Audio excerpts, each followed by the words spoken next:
Estamos ya de vuelta acá en a las 8:45. Acción Ciudadana ha interpuesto denuncias en el Ministerio Público contra 3 alcaldías por supuestos actos de corrupción. Las denuncias van contra 2 exalcaldes de Varillas y Aguacatán, esto en el departamento de Huehuetenango, por el supuesto delito de fraude, peculado por sustracción y pactos colusorios. Además, se denunció al actual alcalde de Amatitlán, Maynor Orellana, por un supuesto conglomerado de empresas beneficiadas con compra directa y cotizaciones. Se trató de conocer la versión del alcalde Orellana, pero no atendió las llamadas de producción. Así que vamos a platicar a esta hora de la noche con el licenciado Eddie Kush. Él hace parte del equipo de Acción Ciudadana. Licenciado, bienvenido. Gracias, muy buenas noches. Buenas noches, gracias por la invitación. Licenciado Kush, para iniciar, ¿cuál es el trabajo, el importante trabajo que hace Acción Ciudadana, la metodología para poder encontrar estas agujas en el pajar, teniendo en cuenta que la mala administración de los fondos públicos en las comunas es también un drenaje que pues reduce la efectividad del Estado a la hora de utilizar los recursos para atender las necesidades de la población? Sí, bueno, pues como tú lo dices, los gobiernos locales pues son uno de los espacios donde puede existir más riesgos de corrupción, y la verdad es que no es tan difícil de encontrar. Simplemente uno puede ingresar a Guatecompras y pues tomar muestra de los proyectos que se aprueban, y en algún momento pues uno puede encontrar quizá algunas anomalías que pueden ser administrativas, pero en otros casos pueden ser penales. En estos casos que se presentan, la verdad es que quienes hacen el trabajo realmente son unas personas, son grupos colectivos que han surgido en los departamentos, en Huehuetenango especialmente, y también aquí en Amatitlán, en donde pues ellos hacen pues, proceso de auditoría social, piden información pública, conocen cuáles son los proyectos que realmente les afectan en la población, y pues determinan pues algunas anomalías. Nosotros lo que hacemos es sistematizar la información, a darle una asesoría jurídica para poder identificar posibles delitos, y pues se presentan las denuncias tal como sucedió. Ahora, licenciado, si nos puede, digamos, ejemplificar las anomalías y supuesta comisión de delitos que ustedes han encontrado al observar o ver documentación en cuanto a las alcaldías de Varillas y Aguacatán, de los ex jefes ediles de esas localidades, y luego vamos a entrar al tema del actual alcalde de Amatitlán. Pero allí en estas alcaldías, ¿qué hallazgos vieron ustedes? Pues en el caso de Varillas, por ejemplo, lo que resaltaba era una contratación sistemática para poder construir escuelas.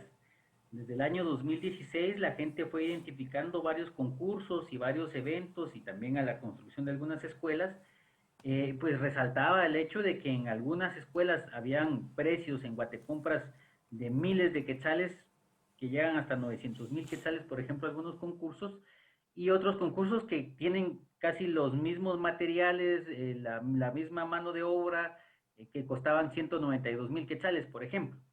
Entonces, lo que se hizo fue pedir información pública, los vecinos lo hicieron, tuvieron acceso a los expedientes, y se compararon los renglones presupuestarios. Por ejemplo, en algunos renglones aparecía trabajos preliminares, limpieza, nivelación, topografía y trazo, por ejemplo, que lo estoy leyendo acá, y en un proyecto costaba, el precio unitario era de 21 quetzales, y eran 135 la cantidad de que se iba a contratar. Pero en el otro proyecto, por ejemplo, los trabajos preliminares estaban valorados en 32 quetzales, y la cantidad que se iba a contratar era de 702. O por ejemplo, como lo que se construía en algunas escuelas son como techados, de esos techos como de lámina y con columnas de metal. Por ejemplo, una viga metálica en un proyecto que tenía las mismas características costaba alrededor de 5,000 quetzales, y en el otro proyecto, por ejemplo, se sobrevaloraba hasta 16,000 quetzales, y se pedían más de esas vigas o de esas estructuras. Entonces, y lo que resaltaba, por ejemplo, de esos contratos era que eran uno seguido del otro. Digamos, un día se publicaba 23 de mayo de 2016, se publicaba en concurso, ofertaban esos precios y al otro día el mismo concurso, solo que con la misma empresa resultaba ganadora en los dos concursos, pero cambiaban los precios y salían más. O sea, ¿cómo podía cambiar el precio de un día para otro, por ejemplo? Entonces, O sea, son como ese aparte tipo de medio, cositas medio y burda la forma de también hacerlo, ¿no? sí, sí, sí. Entonces es como muy, muy evidente. Hay otro proyecto de introducción de agua potable, por ejemplo, hay en Varías que se cotizó en 5 millones de quetzales, incluso se cobró o se intuye que se cobró la mano de obra, los jornales, pero la realidad es que como la Varías está muy organizado comunitariamente, los comunitarios fueron los que hicieron el trabajo de jornal, prácticamente regalaron el trabajo y posiblemente solamente lo cobró la empresa o la alcaldía, no se sabe y por eso es que se pide la investigación. Ahora, en el caso de Aguacatán, es un caso muy paradigmático porque ahí se crea una aldea que no existe topográficamente ni en, georreferencialmente en los documentos administrativos ni en el INE, creo que aparece la aldea. Sin embargo, le crean un COCODE y a través de ese COCODE empiezan a adjudicar tres proyectos básicamente de introducción de agua potable, pero la aldea realmente dudamos que exista. Entonces, se crean esos territorios inexistentes para poder presentar estos proyectos que posiblemente tampoco existan.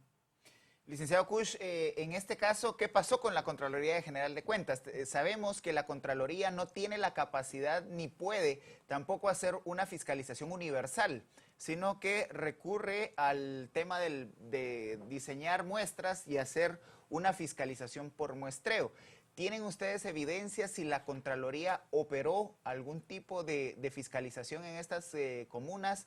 Y si no, ¿cuál es el reto que tiene la Contraloría, tanto como el Ministerio Público, para garantizar la posibilidad de la presencia y la fiscalización efectiva, pues si no al total de las comunas, a aquellas que han reportado mayores problemas en el manejo de los fondos públicos? Sí, bueno, en el caso de Aguacatán creo, no estoy seguro, porque también los vecinos acudieron a la Contraloría, no solamente por este caso, sino por varios. Y aún pues no se tienen resultados. Estos trabajos de auditoría social no son nuevos, son de años. Incluso desde el 2015 se ha estado trabajando este tipo de información y por eso mismo pues el denunciarlo es un común resultado para los vecinos.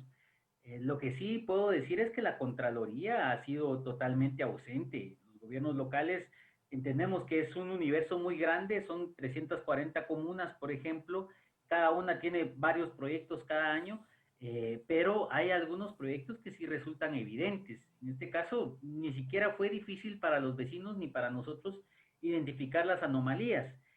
Lo que yo creo es que sí hace falta voluntad política por parte de la Contraloría para poder realizar alguna auditoría especial o alguna auditoría concurrente de estos proyectos. Yo creo que incluso hoy salió publicado en el Diario de Centroamérica un listado de todos los hallazgos y algunas auditorías especiales que ha presentado la Contraloría, pero no resaltan auditorías de este año, por ejemplo. Entonces, yo creo que la Contraloría sí ha sido una de las instituciones que ha sido ausente de control y si no existe control, pues todos los funcionarios hacen lo que quieren. Ahora, licenciado Kush, entrando al tercer caso, porque aquí estamos hablando en los dos casos anteriores que usted nos está reseñando, hablamos de exalcaldes, pero el tercer caso es de un jefe edil en el ejercicio del cargo. Hablamos del señor Maynor Orellana, alcalde de Amatitlán. Allí, ¿cuáles son los hallazgos? Ahí pues también se hizo la auditoría social y ahí lo que resaltan son algunos concursos de personas que tenían el mismo apellido, por ejemplo, y que prácticamente estas personas pues se rotaban entre concurso y concurso, digamos, en unas cotizaciones aparecía un ganador de estas personas que tenían el mismo apellido, que nosotros intuimos que son familiares, incluso tuvimos acceso a las certificaciones de nacimiento y algunas personas comparten vínculo consanguíneo. Entonces, o sea, es muy evidente que las empresas básicamente simplemente se estaban rotando de concurso en concurso, eso se llama rotación de mercado, repartiéndose entre un concurso en el que gana una empresa, en otra pierde, la otra empresa gana en otro y así sucesivamente. Y lo que se pudo comprobar al menos fue que este grupo ha sido beneficiado con varios proyectos. que resaltan, por ejemplo, desde arrendamiento de maquinaria hasta el servicio de agua potable a través de pipas o de camiones que reparten el agua potable y que incluso llama la atención que en algún momento los mismos camiones aparecen en las mismas fotografías de los proyectos de distintos proveedores. Entonces, la pregunta es de quién son los camiones y aparecen utilizados por proveedores distintos. Y otra cosa es que también incluso se conoce de que las oficinas de estas empresas, pues, o la comparten oficina las empresas que se encuentran en el Tejar Chimaltenango. Y entonces comparten, creo que incluso comparten contador, comparten lugar, espacio, teléfonos, etcétera. Entonces, posiblemente exista un pacto colusorio entre estas empresas y también posiblemente con la alcaldía. Señor licenciado Kush, realmente este tipo de anomalías, ¿cómo se detectan inicialmente? Usted ha referido en su primera intervención la importancia de la cultura de fiscalización y de denuncia por parte de colectivos que contribuyen a ir haciendo visibles estas prácticas colusorias y en algunos casos hasta delitos. ¿Cómo iniciar para ciudadanos o vecinos de los municipios interesados en poder garantizar el uso transparente de los recursos? ¿Cómo inician un proceso de fiscalización independiente, objetivo? Porque también hay quienes hacen fiscalización y utilizan la herramienta como para hacer oposición política. Sí, es cierto, y nosotros nos hemos topado con algunos grupos y personas que utilizan eso de forma política. Obviamente nosotros no podemos determinar quién tiene un interés político o no. Estamos en la obligación de, si conocemos algún delito, pues de denunciarlo como cualquier otro ciudadano. Pero sí tratamos de mantener esa objetividad y tratar de mantener esa independencia política. Lo que sí es que nosotros tenemos un centro de denuncias que se llama Centro de Asistencia Legal Anticorrupción y hay unos números gratuitos, si ustedes me permiten, los puedo enumerar acá. Por favor. Eh, es el 1-801-81 perdón, 1-801 81-11-011. Es el número gratuito. O nos pueden escribir en redes sociales. Incluso hay una aplicación que se llama Dilo Aquí Guate, que también funciona para que nosotros podamos recibir las denuncias. Y a través de esos canales, vecinos que están preocupados, que quieren denunciar o cualquier persona, pues se acude a nosotros y nosotros le prestamos la asesoría. En algún momento sí se ha trabajado procesos de capacitación en temas de auditoría social y acceso a información pública. Y estos procesos dan como resultado este tipo de denuncias, porque la gente ya se interesa en pedir información pública a sus comunas y la gente conoce la problemática. Nosotros no podemos conocer, por ejemplo, que los camiones que están utilizando en los proyectos pertenecen a varias empresas, porque nosotros no podemos estar ahí, pero la gente sí, y los puede evidenciar. Incluso a veces van y toman fotografías y tratan de evidenciar, incluso gente que tiene conocimiento sobre construcción, gente que es albañil, por ejemplo, o maestros de obras, van y ven si efectivamente los materiales son utilizados como se dicen en los contratos y nosotros los apoyamos ya solamente en comparar los datos y en sistematizarlos. Ahora, ya para ir finalizando, licenciado, digamos, estas son 3 alcaldías, una de ellas con un jefe de edil en ejercicio, pero yo estoy casi seguro que si uno empieza a revisar de los 330, y ya me perdí en qué municipio 40. vamos, 340 municipios, en la gran mayoría uno va a encontrar este tipo de cosas, contratos adjudicados a primos, tíos, sobrinos, para medio empezar y después, si uno sigue escarbando, encuentra más. ¿Por qué esta cultura de los alcaldes de ver las municipalidades, y no estamos generalizando, por supuesto, porque hay excepciones, pero de agarrar la municipalidad como que si fuera su negocio y dárselo a cuanto familiar y amigo pueda en contratos, beneficios y todo? ¿Por qué? Sí, yo creo que el origen de todo este entramado, creo yo, o corrupción estructural, le podría decir, surge a partir del mismo sistema político electoral guatemalteco. Digamos, se permite la participación de personas que muchas veces ni siquiera han o tienen las capacidades ni la idoneidad para llegar a dirigir una municipalidad y por eso mismo es que llegan al poder. Pero ¿cómo es que llegan? Pues muchas veces comprando votos, financiándose ilícitamente.